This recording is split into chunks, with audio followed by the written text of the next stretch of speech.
The chain bridge shimmered under the Budapest night like a necklace over the Danube. On its stone railings, tourists leaned for photos, their laughter carried by the wind.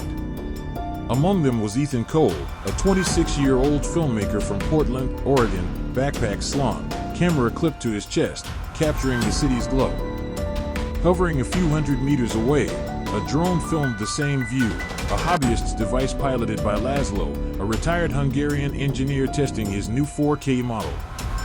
His drone swept lazily across the skyline until it caught Ethan pausing near the bridge's midpoint, speaking to someone out of frame. At first, the footage looked ordinary. But as Laszlo reviewed it later, he saw something strange, a tall man in a hood stepping out from behind the bridge pillar, following Ethan as he crossed toward the Buda side. Moments later, both disappeared into the fog. The drone kept recording, but only one silhouette came back into view. 2 days later, the U.S. Embassy in Budapest received a missing person report. Ethan's mother had filed it after his daily messages stopped. Local police searched hostels, train stations, and border checkpoints. Detective Anna Kovacs, 34, was assigned to the case. She'd seen hundreds of missing tourists before: drugs, debts, or wrong turns in the wrong part of the city. But something about Ethan's profile bothered her: quiet, polite, a travel vlogger with no criminal ties. His last phone ping placed him near the Danube embankment, not far from where the drone footage was taken. A CCTV camera nearby caught a faint glimpse of him, walking beside someone taller, face obscured by a hood. Then nothing. The trail ended in fog. 5 days later, a video appeared on a Budapest drone hobbyist forum. Titled, "Night over Chain Bridge, Strange Thing Caught on Film." The clip was only 30 seconds long but already had 12,000 views. The uploader, Laszlo, mentioned it was from the night of the 14th. Anna clicked play. The drone swept over the bridge. 2 figures walked below. Zoom in: Ethan, identifiable by his plaid jacket. Behind him, a hooded man closing distance. The timestamp matched Ethan's disappearance exactly. The detective's pulse quickened. "Get this to forensics," she ordered. By morning, Interpol had already flagged it. The video's GPS coordinates placed it within meters of Ethan's last known phone signal. Back in Portland, FBI agent Mark Danner reviewed the case with U.S. Cybercrime Division. Ethan wasn't just a traveler, he'd been freelancing for a podcast investigating cross-border cryptocurrency laundering. His footage sometimes featured anonymous warehouses, foreign bank exchanges, and coded conversations. A recent encrypted email recovered from his cloud storage read, "Budapest contact confirmed. Deliver USB and stay offline until flight." But there was no USB among his belongings. Interpol issued a joint task order: locate the missing American file and identify the man in the footage. Detective Kovacs followed the drone footage frame by frame, enhancing reflections on the bridge railing. A faint logo appeared on the hooded man's sleeve, something circular, blue and gold.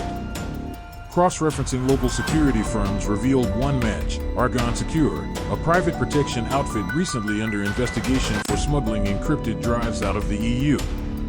Their Riverside warehouse was supposedly decommissioned.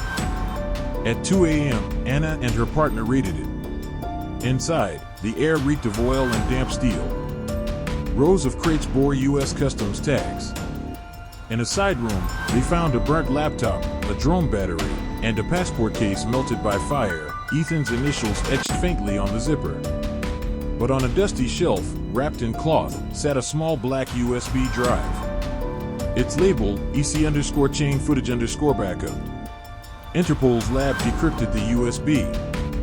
The files weren't travel vlogs, they were covert recordings Ethan had taken over 3 weeks in Hungary and Slovakia. In them, he secretly filmed meetings between U.S. defense contractors and Eastern European businessmen exchanging untraceable crypto payments. But the final file, timestamped minutes before his death, was from his GoPro. It began with Ethan's breathless voice. "They found me. I think they know I recorded the transfer." Then a car engine, a shout, and a sudden metallic clatter. The lens turned toward a dark SUV pulling beside him on the bridge. A man stepped out, the same hooded figure, holding out a badge. "Police. Get in." Ethan hesitated. The video shook violently, then went dark. The killer wasn't police, but someone pretending to be.